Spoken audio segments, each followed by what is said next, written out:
Being alone can mean different things to different people. Introverts surely appreciate their alone time more than extroverts do. It is common knowledge that introverts are able to recharge by allowing them to be by themselves doing their own thing. So, being alone is not necessarily a bad thing for everyone. What about loneliness then? Well, loneliness is more than just being alone. It is felt when our need for social contact and relationships is not met. Ironically, we may still feel lonely even if we're surrounded by people. This feeling is more prominent when we do not feel loved or cared for by anyone. It is strongly felt when we feel disconnected even if we are part of a huge crowd. It is truly ironic how we can feel even more lonely in the presence of others. However, when COVID-19 became a global health crisis in 2020, our perception of loneliness may have been impacted due to several lockdowns. Reports on mental health problems have increased since then. Apart from the anxiety and stress brought by the pandemic, more people seem to be going through an existential crisis. What does it mean to live when we do not even know when our last day on Earth is? Although questions like this have crossed our minds even before the pandemic, this conundrum became even more evident as millions of people all over the world lost their lives to the virus. The relationship between loneliness and mental health problems seems bidirectional.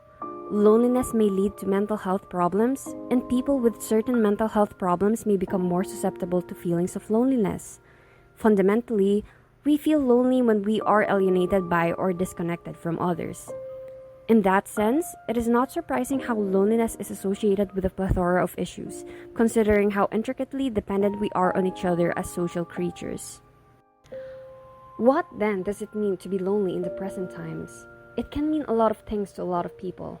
Loneliness feels like staying at a secluded place for a prolonged amount of time, leaving us with no choice but to interact with people by whatever means other than meeting in person. Loneliness feels like staring at the contents of our gadgets for hours on end if that's what it takes to keep us from fully realizing that we are on our own. Loneliness is when we feel helpless as we stay motionless on the couch or lay awake in bed, thinking about our could-haves and should-haves. Loneliness is when we choose to be away from our cherished ones if it means that it will bring food to the table. Loneliness is when today felt uneventful. Loneliness is the deafening silence when we are unable to courageously profess our feelings to the person we love.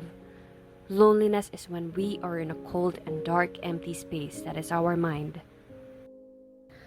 Loneliness does not discriminate.